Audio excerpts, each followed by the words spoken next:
咱中央銀行今日是召開第二季理監事會議，決議港仔利率無要調整，也這是連續交界無變。無變呢，也閣有房市選擇性信用管制，央行講會密切注意，看狀況來檢討來調整。維持政策利率不變。國內上升利率決定，央行維持不變，政策現率依然是年成2%，連9擺無起，擔保放款用通利率加短期用通利率也攏無調整。按過第2擺理監事會議內底有2個理事認為，因為通膨因素即嘛是成立小好時機，其他理事大部分建議利率賣起。這一次呢，我們維持利率不變呢，是我們還是蠻 comfortable。當然，這個呢，我們還要在9月份、在12月份。再重新做一個 focus 的還有參考其他的機構對我們台灣通膨的一個預測。基本上呢，到目前為止，我們還沒有就是說有那個升息的那個了哈，還是要 data dependent。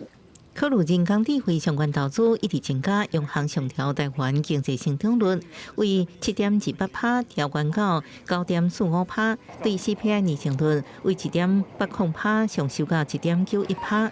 不過，進前央行總裁嚴cường良8日預先透露，選擇性信用管制就到這引起外界理曉，管制會進一步放冷。針對外界講法，央行正式回應，依然繼續維持選擇性信用管制，無增加也無放冷。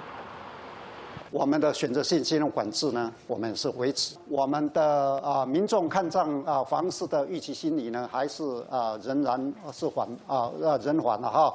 房市交易降溫，房價漲勢減緩，但是呢，我們國內的房價修正有限，民眾購物的負擔呢仍重。針對最近台股交易正熱，民眾擴大借貸做理財，互全體銀行個人理財周轉金貸款也有明顯證券機會，甲金融輔助業投資用資明顯成長。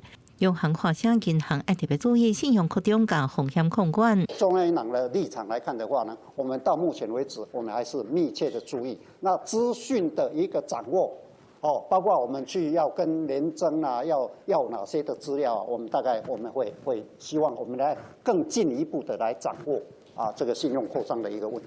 央行兩認為，股市這是因為大家對 AI 題材甲科技業有興趣，目前經濟基本面正好，所以才調懸 GDP。不過股市是不是過熱，金管會會繼續密切的注意。記者綜合報道。